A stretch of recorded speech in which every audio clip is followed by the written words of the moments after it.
আজকে তাবিজের সামনে মাথা নত করেছে, ভয় পেয়েছে, বাপরে বাপ যদি তাবিজ ব্যবহার না করি তাহলে জিন তো আমাকে আক্রমণ করে ফেলতেছে, আমার ছেলে মনে হয় মারা যাবে যদি আমি তাবিজ না লাগাই। আমি একটা ঘটনা হয়তো কোনো এক জালসায় শুনিয়েছিলাম, আজকে কথায় কথায় মনে পড়ে গেল। এক বাড়িতে ঢুকেছি, তো সেই বাড়ির একটা ছোট বাচ্চার গায়ে তাবিজ আছে। তা আমি বলছি এই তাবিজ খুলে ফেলতে হবে। তখন তারা বলতেছে যে এই তাবিজ যদি না খোলা যদি হয় তাহলে ওর তো ক্ষতি হবে, আমারও ক্ষতি হবে। কথা বুঝতে পেরেছেন? তো যখনই বলেছে আমার ক্ষতি হবে তখন আমার গায়ে আগুন লেগে গেছে।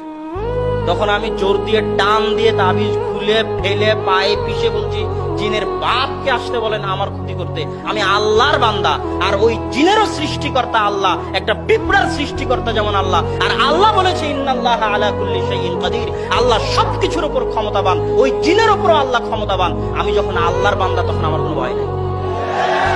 এমপির ছেলের যদি ভয় না থাকে যে পুলিশ ওকে ধরবে কি ধরবে না, তা আমি ওই শত এমপির যিনি লালন পালন কর্তা সে আল্লাহর বান্দা। তো ওই জিন তো আল্লাহর সৃষ্টিকর্তা, ওই জিন আল্লাহর সৃষ্টিজীব, আল্লাহ হচ্ছে ওই জিনের সৃষ্টিকর্তা।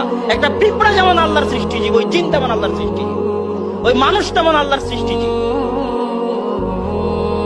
যে একবার তাবিজকে ভয় পেয়ে গেল, যে একবার জিনকে ভয় পেয়ে গেল, যে একবার কবরের সামনে মাথা নত করে ফেললো, ও অবশ্যই একদিন আমেরিকা ইসরায়েলের গোলামি করবে, ও অবশ্যই একদিন ভারতের গোলামি করবে, দাসত্ব করবে, ও অবশ্যই অমুসলিমদের পায়ের নিচে মাথা নত করবে, টাকার সামনে বিক্রি হয়ে যাবে, ক্ষমতার সামনে বিক্রি হয়ে যাবে, দাসত্বের জীবন যাপন করবে। আর যে কোনোদিন তাবিজ, কবজ, মাদুলি ইত্যাদি, কবর পূজা, মাজার পূজা ইত্যাদির সামনে মাথা নত করেনি, 100-100 আল্লাহর দাস, আল্লাহর গোলাম, ওকে পৃথিবীর কোন শক্তি কিনতে পারবে না। ও পারমাণবিক বোমের চেয়ে শক্তিশালী, ওর ভাগ্যে বিজয় লেখা আছে। ও যদি একাই থাকে তবু ও হচ্ছে ইব্রাহিমের মতো। অতএব মুসলমানকে আসল স্বাদ দিতে হবে তাওহীদের স্বাদ। তাওহীদের স্বাদ পৃথিবীতে সবচেয়ে মজার, সবচেয়ে আসল স্বাদ। আপনাকে পৃথিবীর সব দাসত্ব থেকে মুক্ত করে দিবে, পূর্ণ আজাদ করে দিবে, স্বাধীন নিঃশ্বাসে পৃথিবীতে চলতে পারবেন। সরিষা সম পরিমাণ ভয় হবে না পৃথিবীতে চলতে, যে না জানি এই চাকরি যদি ছেড়ে দিই তাহলে মনে হয় আমার রুজি বন্ধ হয়ে যাবে। মানে আপনি আল্লাহর 100-100 দাসত্ব গোলামি করেন না, আপনি এখনো টাকার দাসত্বের মধ্যে আছেন, চাকরির দাসত্বের মধ্যে আছেন, আপনার পায়ে গোলামির জিঞ্জির বাঁধা আছে। আপনি যখন 100-100 আল্লাহর দাসত্ব বরণ করবেন তখন মরলেও হাসি মুখে মরতে পারবেন, ফাঁসির কাছে গিয়েও হাসতে পারবেন। ফাঁসির কাছে গিয়ে হাসতে কি লাগবে?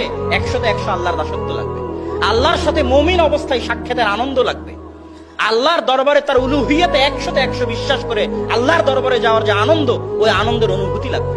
তখন ফাঁসির দরবারে থাকলেও মুখে হাসি থাকবে। এটাই উলুহিয়াতের পাওয়ার, এটি আল্লাহ সুবহানাহু ওয়া তাআলার দাসত্ব একত্ববাদের পাওয়ার, এটাই ইসলামের মৌলিক জিনিস।